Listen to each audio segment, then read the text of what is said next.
Hey Leo, this is Alex, and I'm here to bring you your Friday reading. I hope you guys are doing well and taking care of yourselves. Let's see what God, angels, and universe has for you, Leo.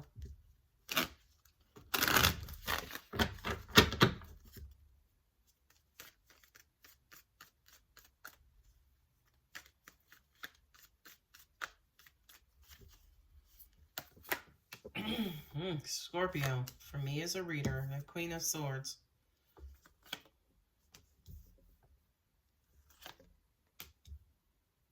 Virgo and Gemini. Ooh, King of Pentacles. Uh-oh. Queen of Cups. Uh-oh. Here's one of my divine partnerships right there, but you got the Queen of Swords here. So who's preventing this?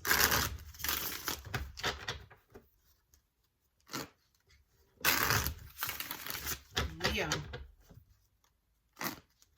I feel like with that Queen of Swords, you really just had to cut somebody off, cut something out of your life, and really look after you. You know what I mean? I feel like you're working, you're trying to find inspiration to help develop yourself, to help build yourself up. Not only that, but I feel like for a lot of you guys, you know that you need to heal, work on yourself before you can manifest in and bring in that Mr. Right and become, be a part of the ideal or perfect or, most compatible relationship that you can have. Yeah, look at that. Queen of Pentacles. There are a lot of queens in this reading, Leo.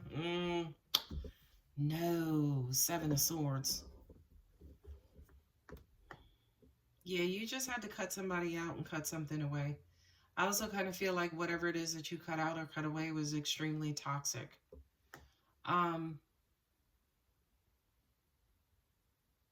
It's crazy because I feel like to an extent, whatever this was, it was serving a purpose to an extent, but it kept leaving you disappointed. Angels are saying to me that there was a lack of attention and love. So I feel like whomever this was that you cut out and you cut away, they did a shitty and poor ass job of funneling love and attention and affection to you, Leo, specifically.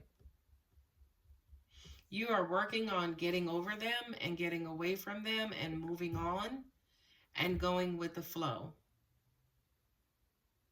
It's almost like, I don't know if you're trying to manifest new love, new opportunities, somebody who's highly compatible with you, but to an extent, if this person showed up, you wouldn't know how to quote unquote receive them, especially if you haven't healed from this situation.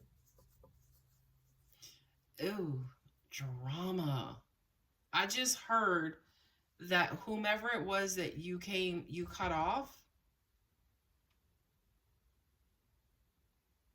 they're going to try to flood you with false love and false emotion to get you in your feelings to accept and take them back. Oh, this person is a dickhead, right? Because I feel like they're coming back to just see if you still want them. That's all. To see if they still have access to you. To see if you still love them, right? Beware of that, Leo, please. Beware of your emotions activating. Like, I'm talking heart burst open. Be wary of the person who makes you do that. And by the way, our hearts open up when we feel comfortable and safe. And we usually feel comfortable and safe with someone in or near our comfort zone, right? Well, typically, the person who you are comfortable with, 10 times out of 10, you grew up around them, right? As in, they could have been your dad or your mom, brother, sister, auntie, uncle, whomever that dominant parental role model was. That is your comfort zone. Those are the people who created your comfort zone. If you have childhood issues, if you have issues with any of your parents, when you fall in love, when you open your heart, it's usually because, again, you're feeling that old, comfortable feeling, which is bullshit, right? For those of you, again, who are having childhood issues and still healing from childhood issues, anytime someone touches your heart, it usually is because you were raised by them or raised around them and they're bullshit. I can't stress that enough, guys. Sorry about that camera shake, but I can't stress that enough. I really, really, really do feel like you need to be careful about opening your heart up, because whomever it is who's coming in to open up your heart are in it for self. They don't have, they have no intentions on loving you, Leo, right?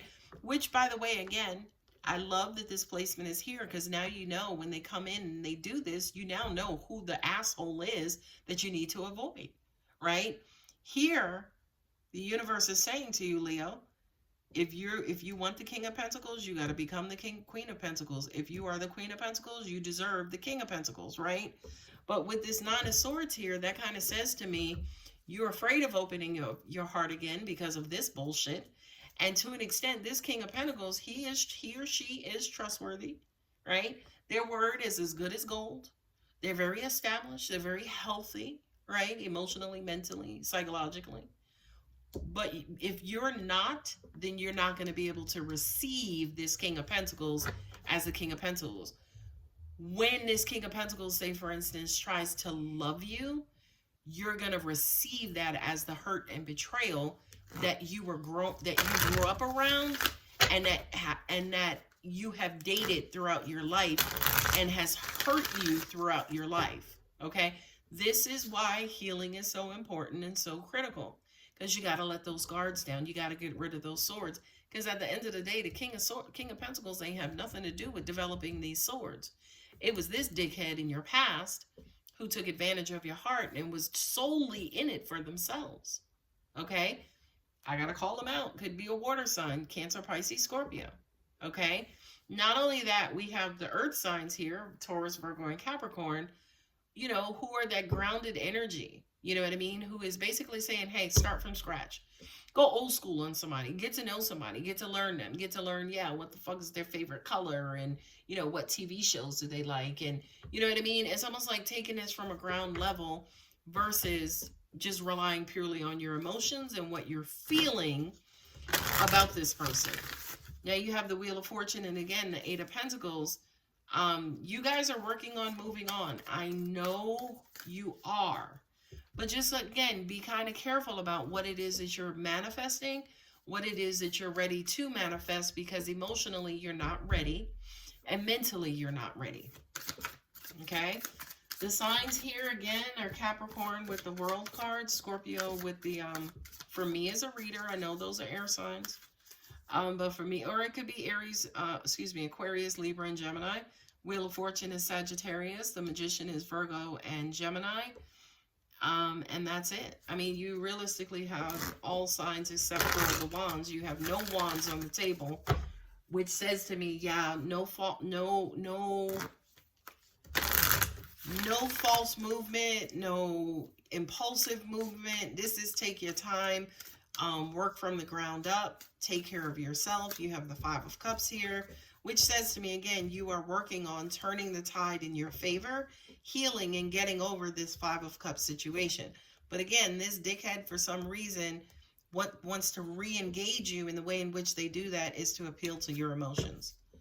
Universe has your back, Oracle card. When I focus on my inner light, I see the world through the lens of love. Yeah. Focus on your inner light. Don't necessarily focus your attention and energy on how you see the outside world right now, Leo. It's all about you. Take care of you. That's all I want you to do. I'm the dreamer of my dreams. Because at the end of the day, the reason why I'm saying take care of you is because you see here manifestation, Queen of Pentacles. She manifests, Lord. She manifests who she is, right? The divine counterpart of the Queen of Pentacles is the King of Pentacles. Okay? The masculine to her feminine is sitting right here. If you're not healed, you can't be this, right? You're going to be this. And you're going to attract this. And look at what's under the son of a bitch. The Five of Swords. Right? So right now, I feel like for you, Leo, in particular, to open your heart would be opening it up for somebody to take advantage of you. And I don't want that to happen to you. Okay? So please, I am begging you, take your time, work on yourselves. Get yourself back to King and Queen of Pentacles status. Moonology card, adjustments are required. This card just keeps coming out this afternoon. Third quarter moon, adjustments are required, Leo. Yeah. I know to an extent a lot of you guys are ready to kind of be done with this hurt and pain. It's like, fuck this. I'm tired of being hurt. I'm tired of being in pain. I need to move on. I need to do whatever it takes to move on. But I don't want you to take that attitude of doing whatever it takes to move on, because technically doing whatever it takes to move on is moving into a new phase of the same bullshit. Okay, which again is what I don't want for you, Leo. The end of a tough cycle's approaches, full moon in Capricorn. Okay, you're approaching the end. Yes, you are. But make sure it's the end of this situation too, right? Make sure it's the end of this situation, not just the end of, you know, or like the end of your disappointment, as in picking yourself up and ready to get back out there, and you just get another version of the same bullshit you just left from. All right, Leo, I'm going to go ahead and leave it here. If you're interested in a personal reading, my contact details are below. Don't forget to like and subscribe. Love you. Bye.